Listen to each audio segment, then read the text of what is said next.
Basic banking. We will start our journey of understanding basic banking here. If you are employed, then most probably you have a bank account.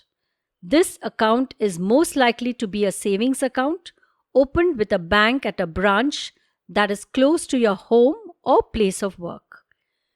The location of the branch was more important in the past than it is today, as you rarely go to a bank.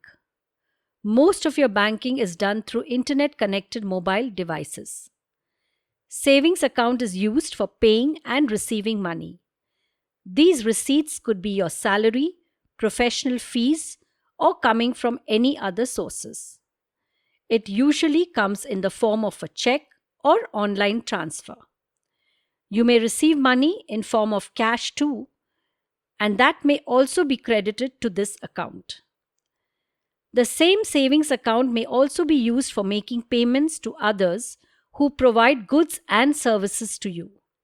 It could be your rent, EMIs, grocery purchases, making investments, paying credit card bills, and so on. This may be done by withdrawing cash from the bank or by using ATM machines. You may also make payments by issuing checks or making online transfers. Savings account is where you hold your short-term savings. It is like a piggy bank you may have had as a kid, except that this piggy bank is held at a bank with the amount of savings reflected as a balance in your savings account.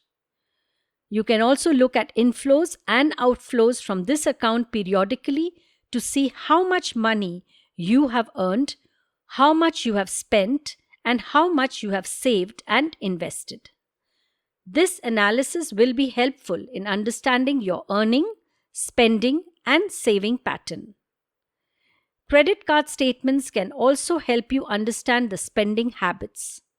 It will throw up ideas about how you can manage your finances better. There are few online firms that provide services to analyze your bank and card statements. You may know that savings account earns very low interest rate compared to other options, primarily because this account provides great flexibility in crediting and withdrawing your funds. Your bank does not know how long the funds in savings account will stay with them. So how much money should be there in your savings account? At what point in time should you look at moving some of these funds into investments that could earn better returns than savings interest rate? Most people would keep enough money in this account that would help them meet their regular expense requirements for 1 to 2 months. You can decide the amount based on your comfort and requirements. The salary and professional earning will replenish the account, and your expenses of regular nature will deplete it. If you have excess money that goes beyond your requirements, would you like to hold such excess amount in this account?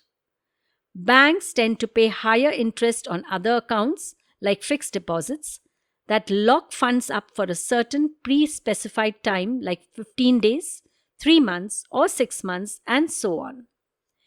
If you have more money in your savings account than needed, then you may create a fixed deposit.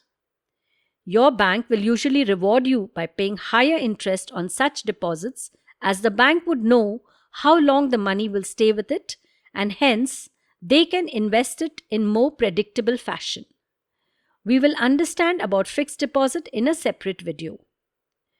You may also look at other investment avenues like mutual funds. They are also explored in great detail in a separate set of videos.